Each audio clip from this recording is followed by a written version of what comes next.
नागेश्वरी में या कोई बैठ रही है भाई? नंद किशोर नहीं कोई बैठ रही ना यहाँ पर। वो रात को नहीं लेके आया था, बाइक वाली बेटी है छोटी सी रात में लेके आए। अच्छा, छोटी सी रात में लेके आएगी ये बैटरी नहीं चाहिए। शुरू हो गया प्रवचन हाँ, मेरा। तो होगा, कोई बात नहीं। हेलो, अभी चाहिए पीछे चेतन जी मंदिर में लगा रही है मंदिर में रखा है। यहाँ कोई बैटरी कहाँ लेके आए हम? वो छोटी छोटी बेटी माई भाई ऐसे सेल वाली सेल छोटी। वाली। सेल की है सेल। कल तो घड़ी पलंग पर जरा क्षमा करना साहब, 1 मिनट प्रवचन शुरू कर रहे हैं। यहाँ होंगी, देखो आप।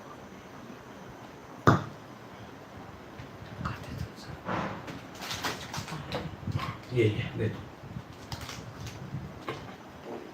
हाँ दे चलो। नमो अरिहंताणं नमो सिद्धाणं नमो आयरीयाणं नमो उवज्जायाणं नमो लोये सव्यसाहुणं मंगलं भगवान् वीरो मंगलं गौतमो गणी मंगलं कुंद कुंदाद्यो जैन धर्मोस्तु मंगलम् सर्वमंगलमांगल्यं सर्वकल्याणकारकं प्रधानं सर्वधर्माणां जैनं जयतु शासनम् अज्ञानतिमिरान्धानां ज्ञानाञ्जनशलाकया चक्षुरुन्मीलितं येन तस्मै श्रीगुरुवे नमः। आत्मा ज्ञानं स्वयं ज्ञानं ज्ञानातन्यत् करोति किं परभावस्य कर्तात्मा मोहोऽयं व्यवहारिणाम्।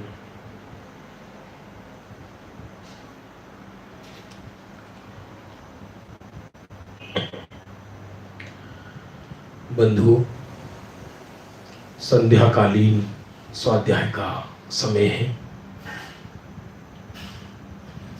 पर्व के बाद प्रतिदिन का जो अपने ज्ञानाभ्यास का समय है वो हमारा प्रारंभ हो गया है। अभी जैन दर्शन गणित की कुछ सेशन बाकी हैं, ये पूरे होंगी, फिर नया विषय चलाएंगे। और प्रातःकाल द्रव्य दृष्टि प्रकाश ग्रंथ चल ही रहा है। जैन दर्शन गणित तो बहुत बड़ा है, इसमें मुख्य मुख्य रचनाएं चर्चाएं हम ले रहे हैं। अभी 67 नंबर की चर्चा लेते हैं, कर्म और नो कर्म में अंतर।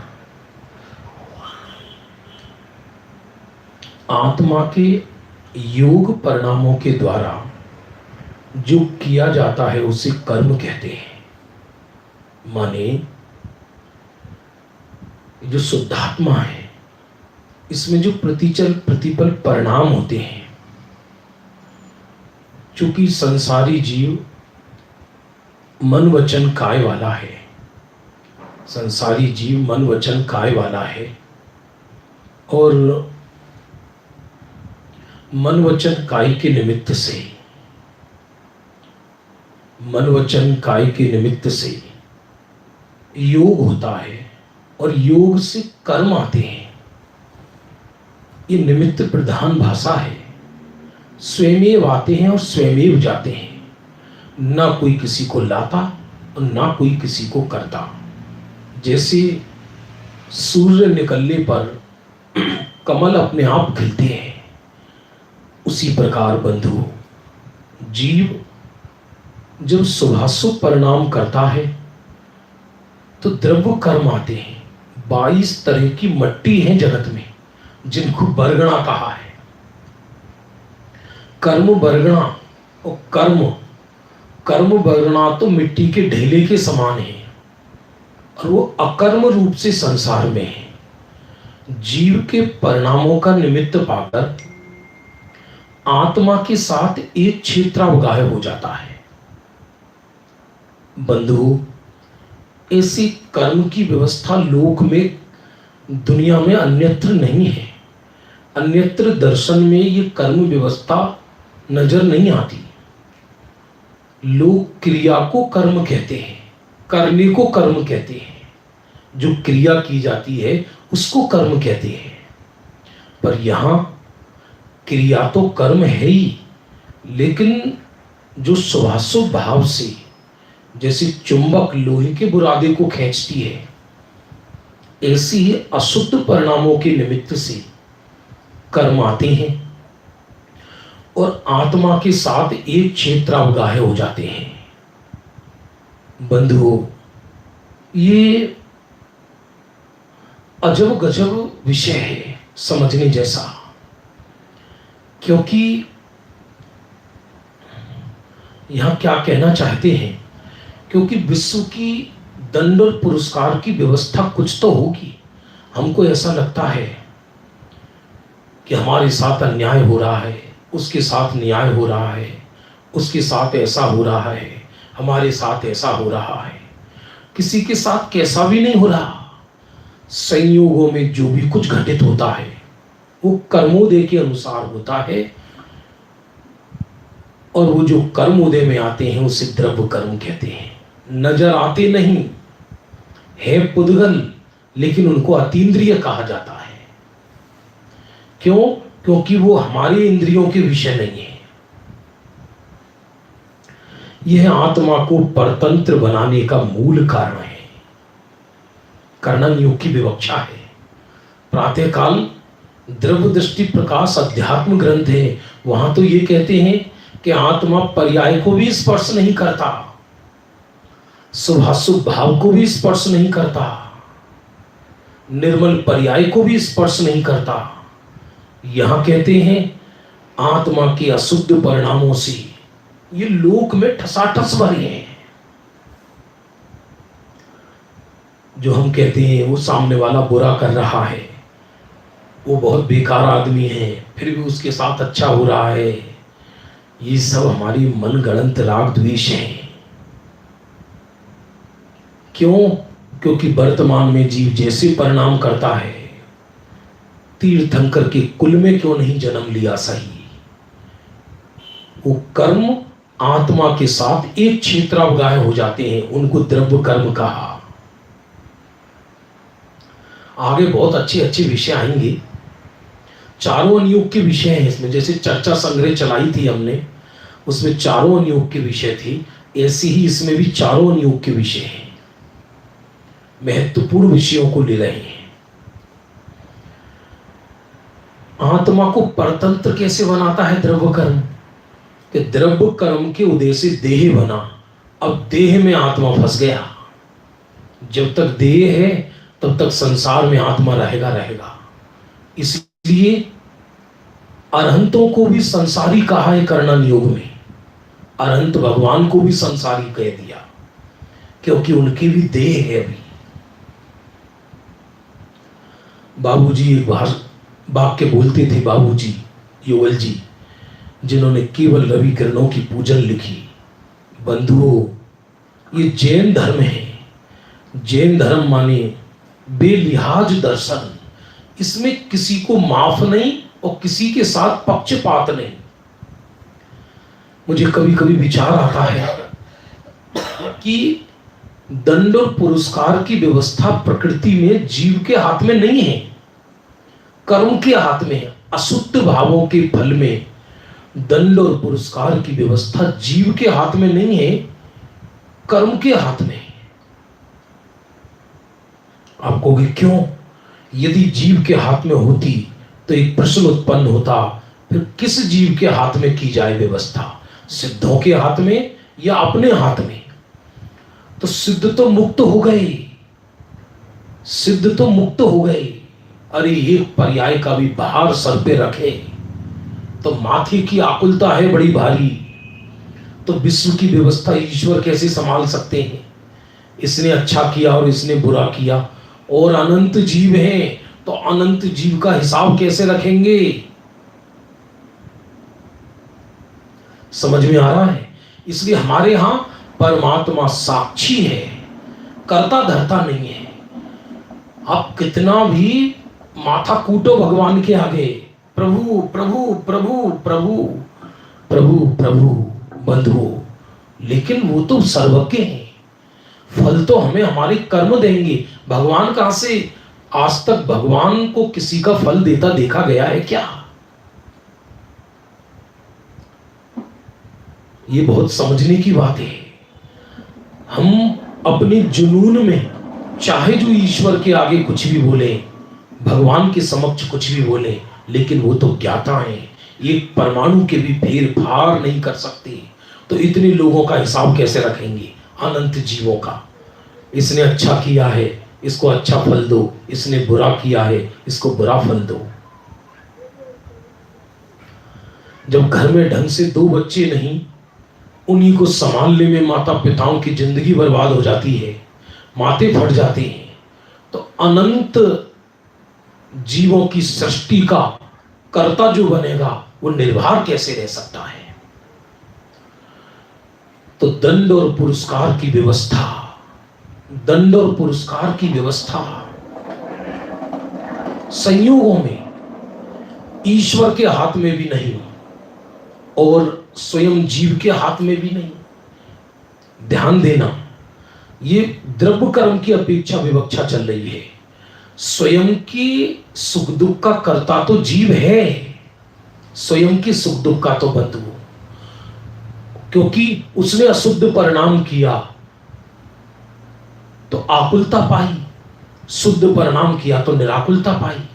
लेकिन दूसरे की व्यवस्था कैसे करेगा? और अपनी भी संयोगों की व्यवस्था कोई जीव नहीं कर सकता, ये नियम है। हमें लगता है कि हम बहुत चतुर हैं।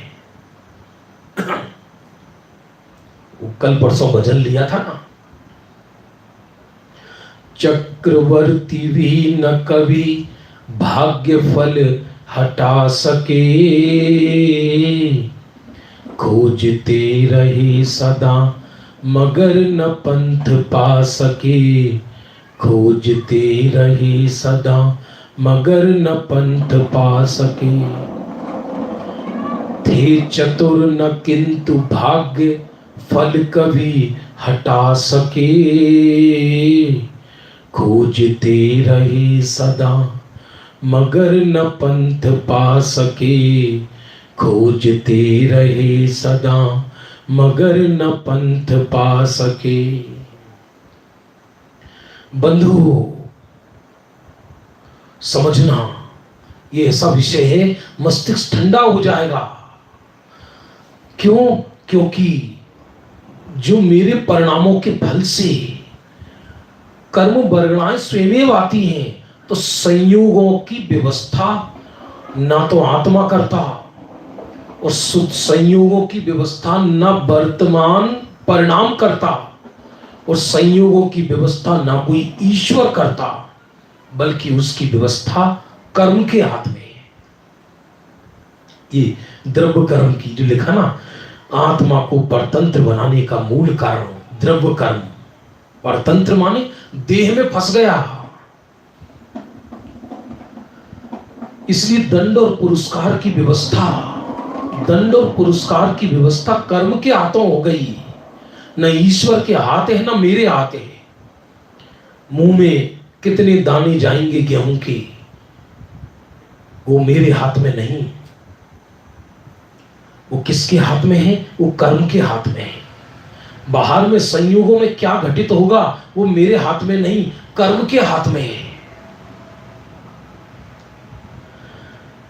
कर्म के उदय से होने वाला वह औदारिक शरीर आदि रूप पुद्गल परिणाम आत्मा के सुख दुख में सहायक होता है, उसे नो कर्म कहलाते हैं।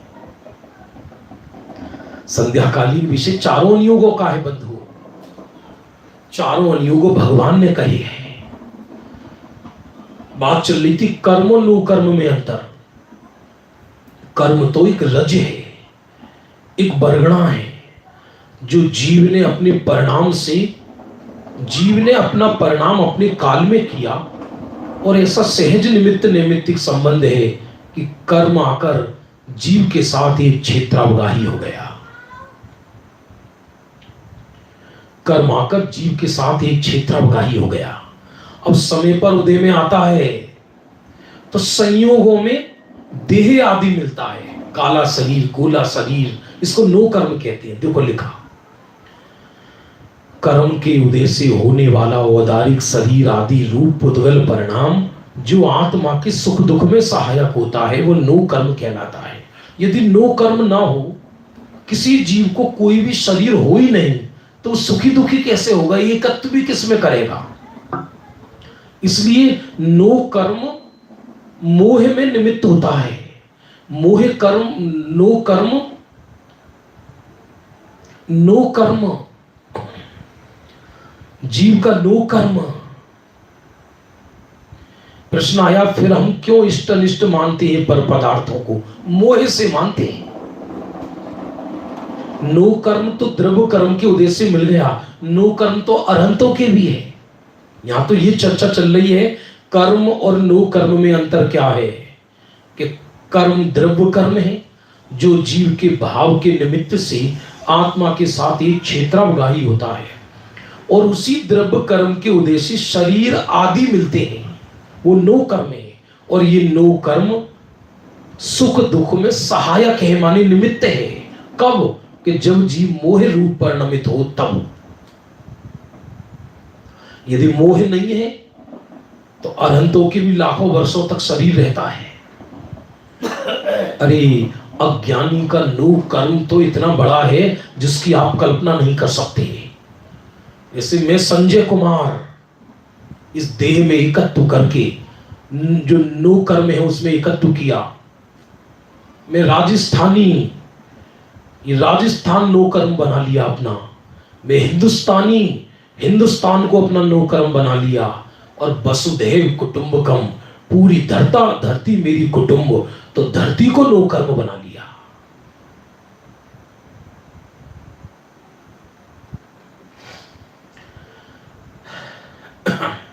आपको कुछ समझ में आ रहा है, नहीं आ रहा? इसलिए अपना दिमाग हटाओ, अपने आप स्वयं हो रहा है। औदारिक शरीर आदि रूप पुद्गल परिणाम जो आत्मा के सुख दुख में सहायक हो वो नो कर्म कहलाते हैं। स्थिति के भेद से भी कर्म और नो कर्म में अंतर है। नो कर्म की आयु कितनी, जितनी वर्तमान भव तक की, लेकिन द्रव्य कर्म की आयु, आत्मा में द्रव्य कर्म तो 33 सागर के बंधे रहते हैं। सामान्य भाषा में कहने में आता है असंख्यात असंख्यात काल के कर्म आत्मा की सत्ता में पड़े होते हैं। लेकिन नो कर्म तो जैसे ही भव परिवर्तित हुआ तो नो कर्म बदल जाता है। यहां से देह छूटा, देह छूटते ही कहां जाएगा, सब संयोग बदल जाते हैं, सब नो कर्म बदल जाते हैं, सब नाज नखड़े बदल जाते हैं। अभी चक्रवर्ती के घर में जन्म ले लिया, चक्रवर्ती है, ओहो कदाचित स्वयं चक्रवर्ती भी है, तो क्या नो कर्म है। नो कर्म अकेले शरीर को नहीं कहते, शरीर से जिस जिसका संबंध है वो भी नो कर्म है। जैसे मान लो पत्नी को कष्ट हुआ तो पति को दुख होता है, क्योंकि स्त्री पत्नी का नो कर्म है। माने जो एक व्यक्ति को द्रव्य कर्म के उदय से अकेला शरीर ही नहीं मिलता, द्रव्य कर्म के उदय के निमित्त से बाह्य पदार्थों का सहज समागम होता है। कर्म खींच कर नहीं लाता, सामग्री अपने आप आती है अपने क्षेत्र में, और उसमें द्रव्य कर्म का उदय निमित्त होता है, तो वो सब उसका नो कर्म कहलाता है। अज्ञानी जिस महल के अंदर रहता है वो महल उसका नो कर्म है। यदि उस महल की एक ईंट भी गिरती है तो इसको कष्ट होता है। बच्चों को कष्ट हुआ, बच्चे के सर दर्द हुआ तो इसको दुख होता है, क्योंकि वो बच्चा उसका नो कर्म है। देह तो नो कर्म है ही, नो माने नो नहीं, नाइन नहीं, कर्म से कुछ कम, उसका नाम है नो कर्म, ईशत कर्म। ईशत कर्म उसका नाम है नो कर्म।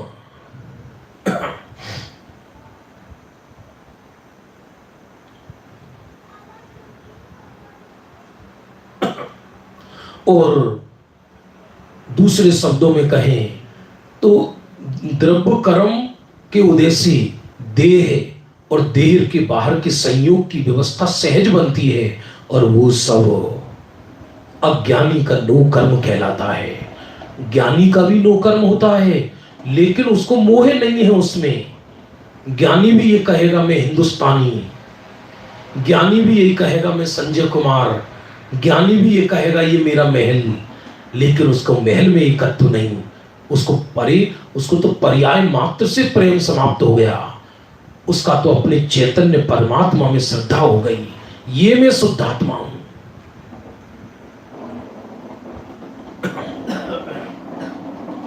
मैं चेतन हूं जड़ देगल से, भिन्न सदा ही रहता हूं, भिन्न सदा ही रहता हूं।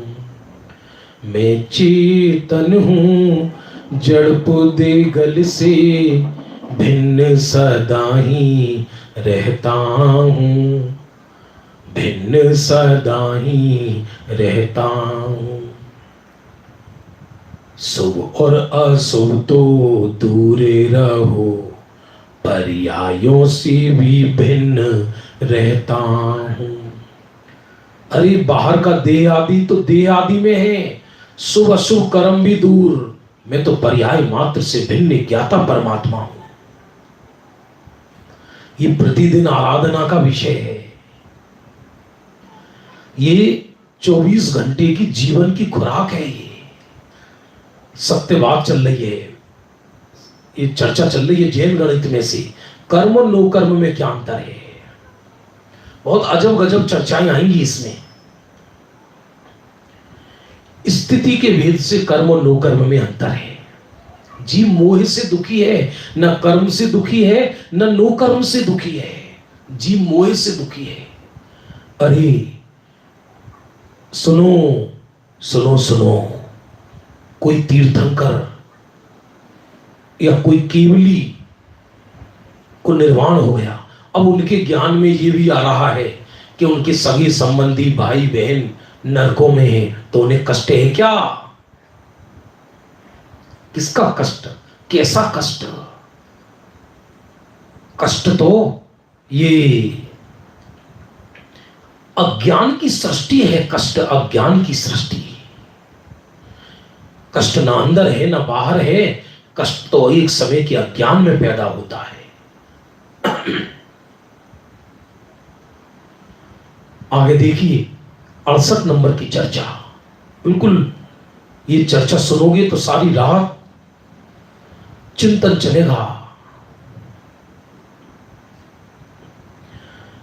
कर्म जगत का सृष्टा है क्या? हमारे यहां ईश्वर तो जगत का करता ही नहीं, सृष्टा ही नहीं। कर्म है क्या? सामने वाले ने प्रश्न पूछा, ईश्वर तो करता नहीं है जगत का, कर्म करता है क्या? अरे कर्म को भी निमित्त कहा। कर्म परमाणु कुछ संयोगों को खींच खींच कर थोड़ी लाते हैं। इसका पुण्य का उदय है, चलो भैया ईंटें महल बनाओ, इसका पाप का उदय है, इसका महल ढहाओ। पुद्गल का परिणमन तो स्वयं ही होता है, अपने आप होता है। उसमें अघाती कर्म निमित्त बनते हैं, लेकिन सृष्टि के रचने में कर्म का कोई हस्तक्षेप नहीं है। देखो विधि, सृष्टा, विधाता, देव, पुराकृत, कर्म तथा ईश्वर, ये सब कर्म रूपी ईश्वर के पर्यायवाचक शब्द हैं। आप जानते धर्म के नाम पर 99% लोग भयभीत होते हैं। जो मंदिरों में भीड़ है, जगत व्यक्ति धर्म क्यों करता है? डर की वजह से। अपने भय को मिटाने के लिए कैसे ईश्वर की कल्पना करना चाहता है जो इसके भय को मिटा दे। आप देखना, अपने स्वयं मन को तलाश कर देखना। जब जब अपने पर तीव्र पाप का उदय आए, चारों तरफ कोई समाधान नजर ना आए, संकटों की बौछार हो, तो उसी समय व्यक्ति बार बार ऊपर ऊपर दिन क्या रखा है, हाथ जोड़ जोड़ के बार बार ऊपर को देखता है। ये हिंदुस्तानी आदमी की घुट्टी में है। ये जैन अजैन से मतलब नहीं है, कोई भी सही, प्रभु प्रभु प्रभु, क्योंकि मन में हमारे कर्तावाद ही भरा पड़ा है।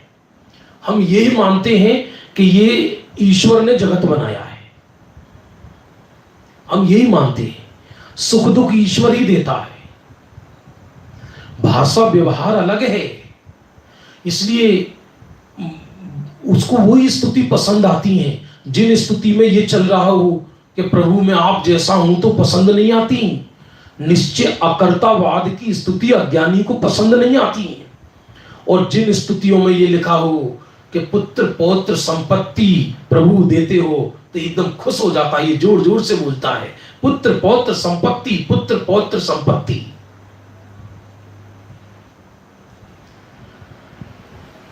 बहुत भारी अज्ञान है धर्म के नाम पर। 90% जीव भय संज्ञा के कारण धर्म का सेवन करते हैं। धर्म का सेवन करते हैं अर्थात धर्म के नाम पे भ्रम का सेवन करते हैं। डरा हुआ है जीव, कोई संसार से, कोई रोग से, कोई निर्धनता से। ये चाहता है कोई मेरे कष्टों को मिटाने वाला पैदा हो जाए।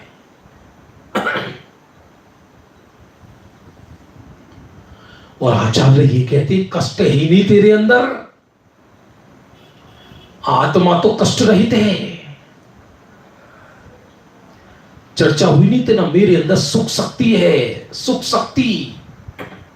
मेरे अंदर दुख शक्ति नहीं है, सुख शक्ति है।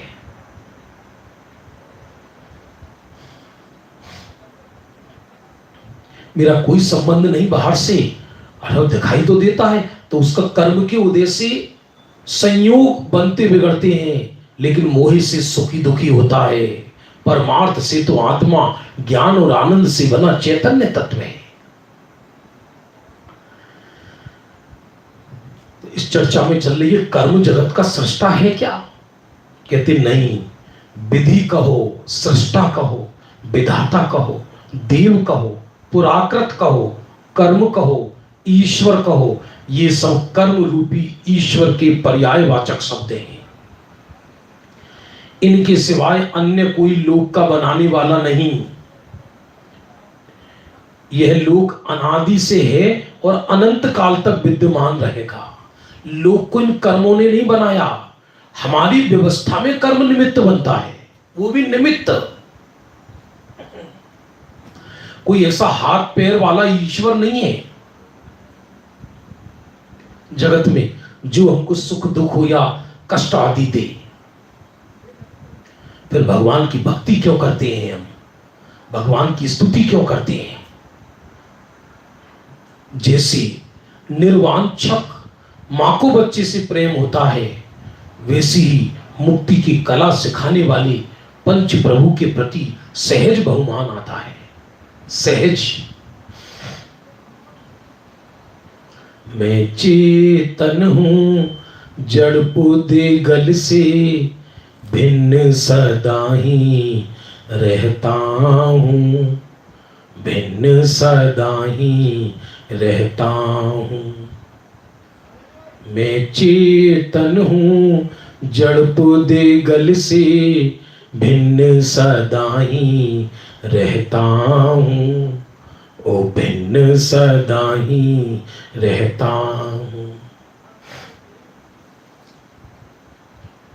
यह लोक अनादि निधन है। जब लोक अनादि निधन है तो लोक की वस्तु भी अनादि निधन है। यदि लोक का कोई बनाने वाला है तो उसको किसने बनाया? जो लोक का बनाने वाला है उसको किसने बनाया? इसलिए इस सृष्टि अनादि निधन है, ना ईश्वर ने बनाई ना कर्म ने बनाई। हां, इस अनादि निधन विश्व में मैं जो अनादि निधन चैतन्य तत्व हूं, इनके संयोगों में कर्म निमित्त है। वो भी संयोग भी अपने कारण अपने काल में आते हैं और चले जाते हैं।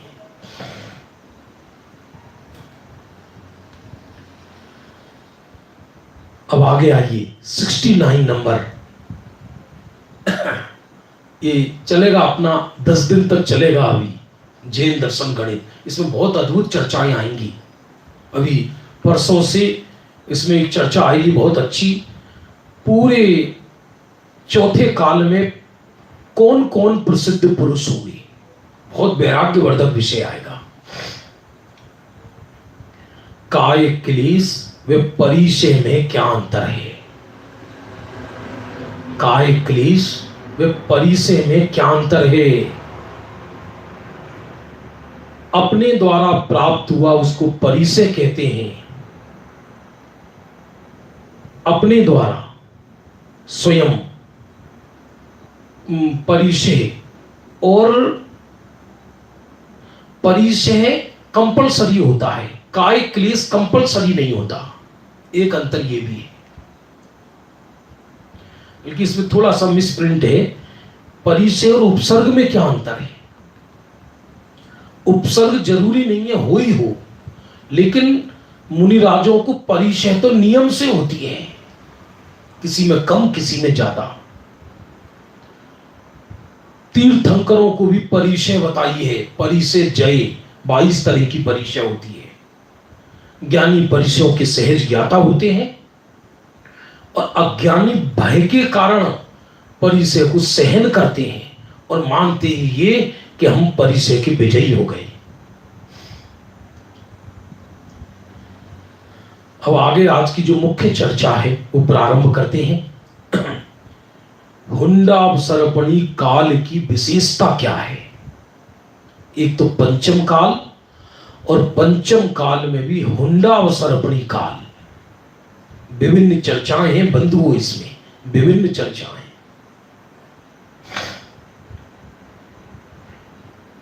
जब असंख्यात उत्सर्पणी अवसर्पणी निकल जाएं, 10 कोड़ा कोड़ी सागर की एक अवसर्पणी होती है, अवसर्पणी काल, और 10 कोड़ा कोड़ी का एक उत्सर्पणी काल, और दोनों काल मिलकर एक कहलाते हैं कल्प काल। जब ऐसी असंख्यात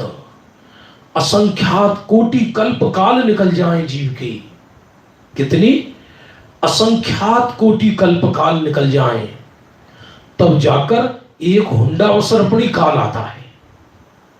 हुंडा माने जिसमें अनहोनी घटनाएं हो, जिसमें विरुद्ध घटनाएं हो, जिनका कोई जवाब नहीं है।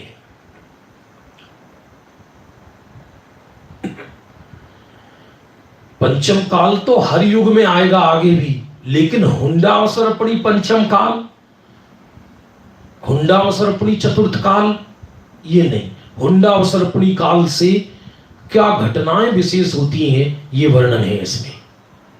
वैराग्य आएगा सुनकर।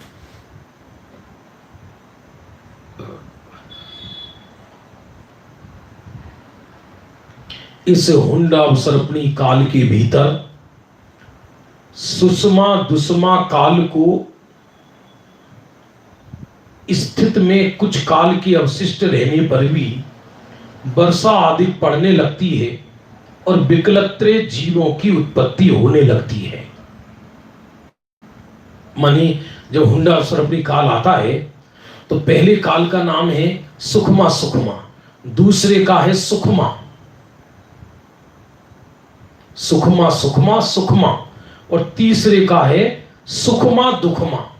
तो तीसरे काल के अंत में ही वर्षा आदि के निमित्त से विकलत्रे जीव पैदा हो जाते हैं बंधुओं। 2 इंद्रिय, 3 इंद्रिय, 4 इंद्रिय, जबकि भोग भूमि में ये जीव नहीं होने चाहिए, लेकिन हुंडावसर्पणी काल से पैदा हो जाते हैं।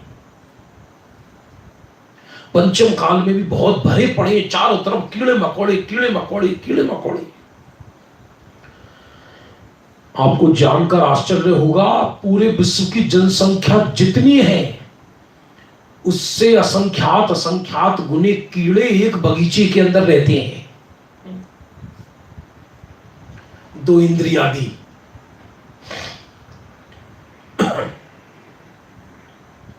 और ये हुंडावसर्पणी काल के दोष से होता है। इसके अतिरिक्त इसी काल में कल्प वृक्षों का अंत और कर्म भूमि का व्यापार प्रारंभ हो जाता है।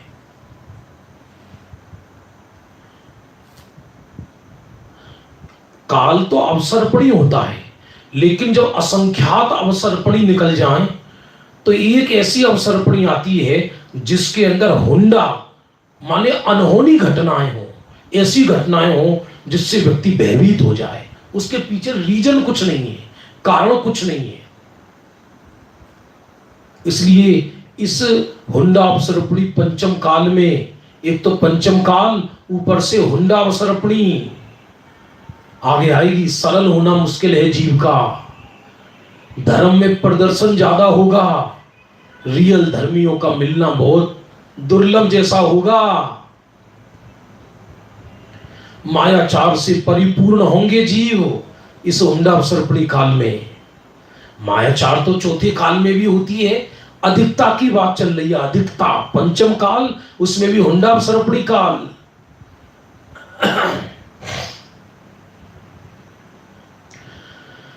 इसके अतिरिक्त इस काल में कल्प वृक्षों का अंत और कर्म भूमि का व्यापार प्रारंभ हो जाता है। तीसरे काल के अंत में ही कल्प वृक्ष चले जाते हैं, भोग भूमि के जीव घबराने लगते हैं, कर्म भूमि प्रारंभ हो जाती है, दुख के निमित्त बनने लगते हैं।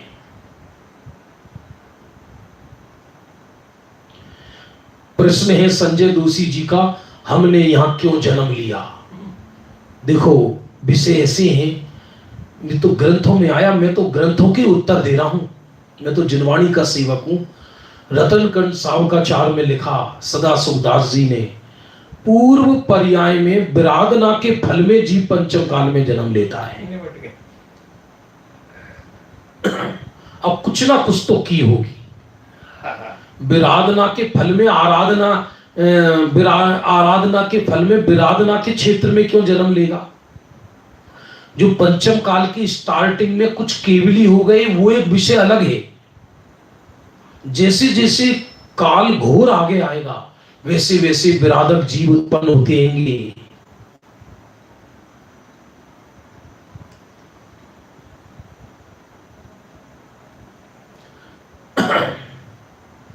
विचित्र है बंधुओं, विचित्र है।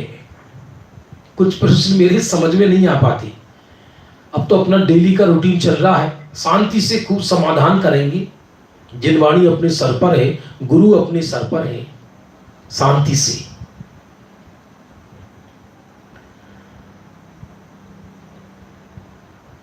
ऐसे तीव्र अभी देखना आगे और क्या चर्चा चल रही है। अभी तो तीसरे काल में ही ये हुंडा अवसर्पणी अपना दोष दिखाने लगता है।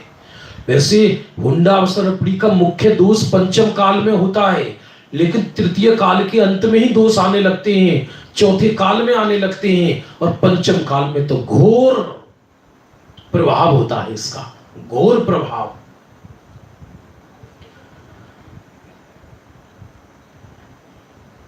उस काल में प्रथम तीर्थंकर और प्रथम चक्रवर्ती भी उत्पन्न हो जाते हैं।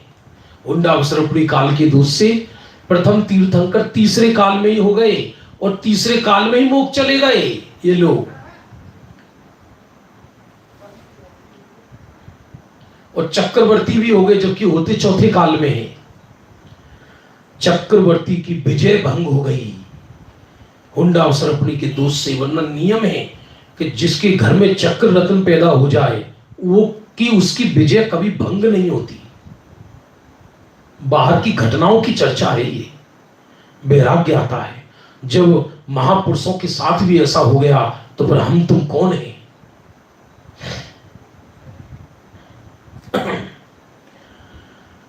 थोड़े से जीवों का मोक्ष गमन भी हो गया तृतीय काल में ही। इसके अतिरिक्त चक्रवर्ती से की गई द्विज के वंश की उत्पत्ति भी होती है। चक्रवर्ती के द्वारा ब्राह्मण वंश की उत्पत्ति होती है। इसी के कारण दुष्मा सुषमा काल में 58 ही सलाका पुरुष हुए। होते हैं 63 लेकिन हुए 58, कुछ कम हो गए, यानी कईयों को एक 2-2 3-3 पद मिल गए तो सलाका पुरुष कम हुए। 9वें से 16वें तीर्थंकर तक 7 तीर्थंकरों के बीच में धर्म की विच्युति हुई। ये जरा समझने जैसा है। 8वें आदिनाथ से लेकर चंदा प्रभु भगवान तक जैन धर्म अखंड चल रहा था बंधुओं, उसमें कहीं कोई दिक्कत नहीं थी। लेकिन 9वें तीर्थंकर पुष्पदंत से लेकर धर्मनाथ भगवान तक, उनके तीर्थ काल के बीच में करोड़ों करोड़ों, अरबों अरबों, खरबों खरबों वर्ष के लिए धर्म गायब हो गया। धर्म गायब हो गया, इसका अर्थ क्या? न धर्म रहा, न धर्मी रहे, न कुछ रहा, तब गायब हो गया, कोई नहीं। इसको धर्म विच्छुत्ति कहते हैं, एक भी धर्मी नहीं रहता। और ये हुंडावसर्पणी काल के दोष से चौथे काल में हुआ। हुंडावसर्पणी का मुख्य दोष पंचम काल में, लेकिन शुरू होने लगता है तीसरे के अंत में भी। और कितना भारी दोष है ये। लेकिन 16वें तीर्थंकर शांतिनाथ से लेकर आज तक एक समय के लिए भी धर्म की विच्छुत्ति नहीं हुई। अखंड रूप से धर्म की धारा बह रही है, ऐसी बहती रहेगी। ये बात अलग है, कहीं कम कहीं ज्यादा धर्मी होंगे, लेकिन पंचम काल के अंत तक धर्म टिका रहेगा। देखो ना, इस कोरोना महामारी में भी लोग घरों में जिन धर्म की आराधना कर रहे हैं, देखो, भले ही मैं कह रहा हूं कृत्रिम सही, भले ही वो स्वभाव वाला सही, लेकिन लोगों को रुचि है तब तो सुन रहे हैं। अब बताओ, कल पर्व खत्म हुआ और फिर भी लोग सुन रहे हैं, नहीं तो लोग थक जाते हैं। अरे, अपनी चर्चा में कौन थकता है? विश्राम तो अंदर है, बाहर में विश्राम ही कहां है? इसलिए बंधुओं, स्वाध्याय को अपने दैनिक जीवन का अंग बनाओ, क्योंकि इस काल में स्वाध्याय से बड़ा कोई सत्संग नहीं है।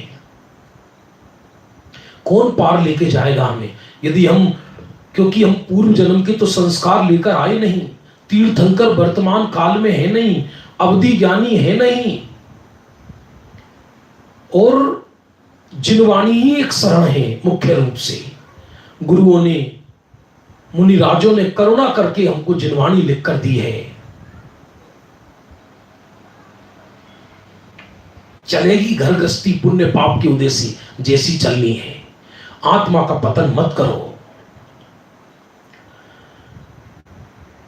इसलिए 7 तीर्थंकरों के काल में धर्म की विच्छुत्ति हो गई। धर्म विच्छुत्ति का अर्थ है न धर्म, न धर्मी, न जिन मंदिर, न पंच परमेष्टि, कोई नहीं।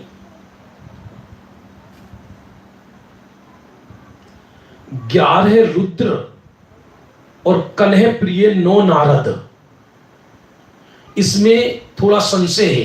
कई लोग कहते हैं कि नारद और रुद्र बिना हुंडावसर्पणी काल के भी होते हैं, रुद्र मुख्य रूप से, लेकिन कुछ लोग कहते हैं हुंडावसर्पणी के निमित्त से होते हैं। जो भी हो,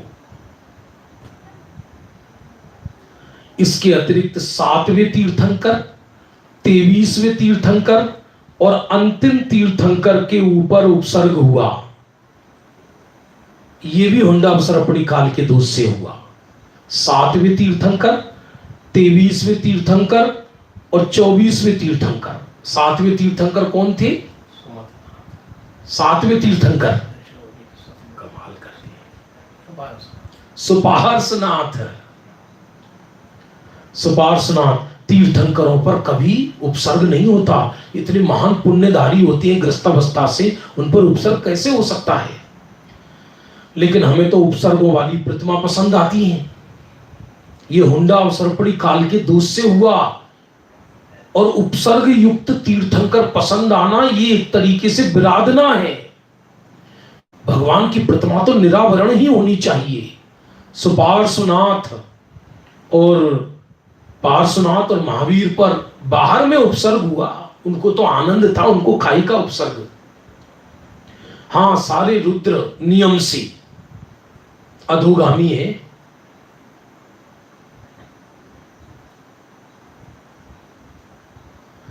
यही के फिर तीर्थंकर तो हुए, तो वहां कैसे धर्म का अभाव हुआ, यह प्रश्न आया। माने यहां क्या कह रहे हैं कि जब तीर्थंकर होते हैं उस समय धर्म रहता है, फिर तीर्थंकर चले गए, तो बीच में लाखों, जब अगले तीर्थंकर होंगे तो लाखों करोड़ों वर्षों तक बीच में धर्म का अभाव रहा। ऐसे 9वें तीर्थंकर जब हुए तो 9वें तीर्थंकर जाने के बाद 10वें तीर्थंकर जब तक नहीं हुए तब तक बीच में लाखों वर्षों के लिए धर्म गायब हो गया। उसी तरह धर्म और धर्मात्मा जब 11वें तीर्थंकर हुए तब तक तो धर्म रहा, लेकिन 11वें तीर्थंकर के मोक्ष जाने के कुछ काल बाद फिर करोड़ों अरबों वर्षों के लिए धर्म गायब हो गया। ऐसे 7 तीर्थंकरों के बीच में ये घटना घटी हुंडावसर अपनी काल के दोष से।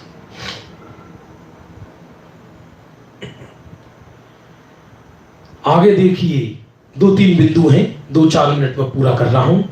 तृतीय, चतुर्थ व पंचम काल में उत्तम धर्म को नष्ट करने वाले विविध प्रकार के दुष्ट कुदेव और कुलिंगी भी दिखाई देने लगते हैं। ये हुंडावसरपणी के दोष से। वैसे कुलिंगी होते नहीं हैं, लेकिन मुख्यतया कुलिंगी पंचम काल में होते हैं, लेकिन हुंडावसरपणी के दोष से कुलिंगी तृतीय काल के अंत में भी नजर आने लगे। कैसे? देखो ना, आप आदिनाथ के समय 4000 राजाओं ने दीक्षा ली और उन पे दीक्षा नहीं पली, तो तरह तरह का वेश धारण करके जीवन यापन करने लगे। और चौथे काल में तो घटनाएं भरी पड़ी हैं, और 5वें में तो क्या कहें अपन, क्या चर्चा करें।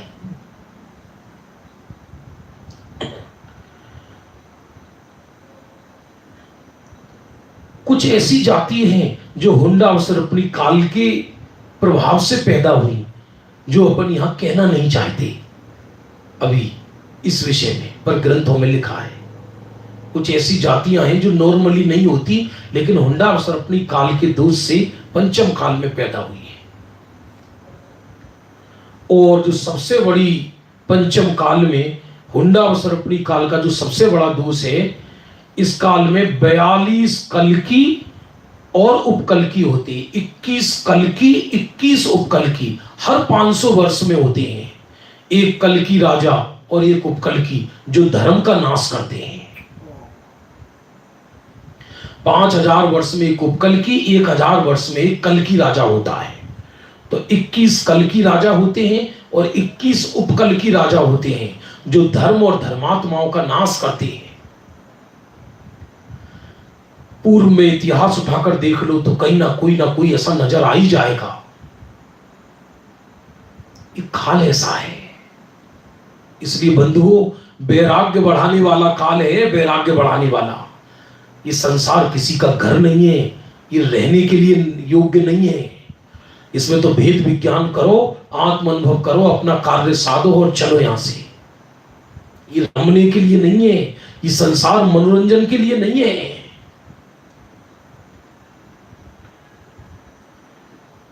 और इस हुंडावसरपणी काल में इनका एक कल्की क्या है?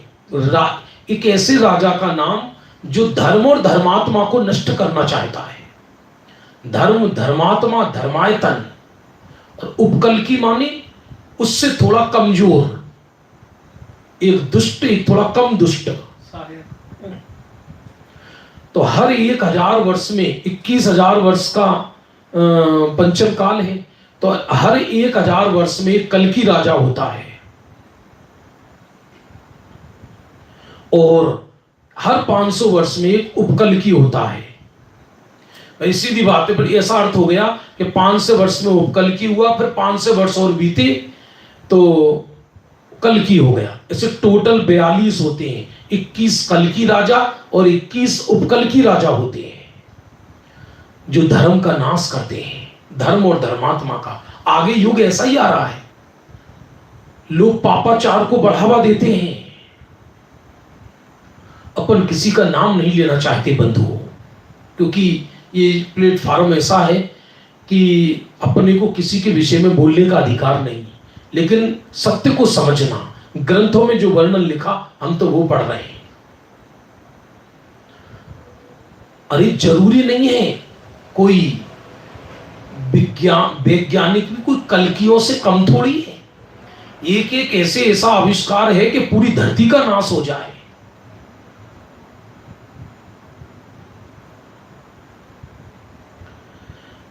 अंतिम इस काल में अतिवृष्टि, अनावृष्टि, जहां बारिश की जरूरत है वहां बारिश नहीं होगी, जहां जरूरत नहीं है वहां भारी होगी। भूवृद्धि, भूकंप, भूवृद्धि बोलते हैं जैन दर्शन में भूकंप को, वज्राग्नि, भूकंप, उल्कापात इत्यादि विचित्र भेदों को लिए नाना प्रकार के दोष इस हुंडावसर्पणी काल में होते हैं, जिसकी मारी महामारी भी उसी का फल है। इस पंचम काल में, पंचम काल को कली काल भी कहते हैं ना, ये मारी महामारी इस काल का स्वरूप है बंधुओं। समय हो रहा है, कल आएगा चतुर्थ काल की विशेषताएं।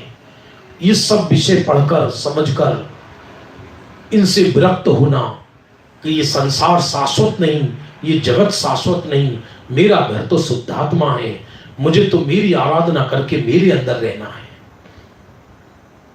शेष चर्चा कल करेंगे। प्रातः काल का समय बंधु हमारा 8:30 से 9:15 बजे तक है। 15 मिनट बढ़ा दिया है, 8:15 थोड़ी जल्दी हो जाती थी। 8:30 से 9:15 द्रव्य दृष्टि प्रकाश। कल चूंकि क्षमावाणी है तो द्रव्य दृष्टि प्रकाश पर तो चर्चा करेंगे ही, कुछ देर क्षमावाणी पर भी चर्चा करेंगे। प्रातः का समय 8:30 से 9:15, संध्या काल का समय 7:15 से 8 बजे तक है। कई लोग 15 मिनट बढ़ाने के लिए कह रहे थे कि मॉर्निंग का समय 8:15 से 9:15 कर दो, शाम का 7:15 से 8:15 कर दो, तो भी 2-4 दिन चलने दीजिए, फिर आप जैसा कहेंगे वैसा कर लेंगे हम। श्रोताओं के विशेष आग्रह पर जो हमारे जितने भी स्वाध्याय हुए हैं उन सबको हमने प्ले लिस्ट पर डाल दिया है, आप वहां से भी उनका स्वाध्याय कर सकते हैं।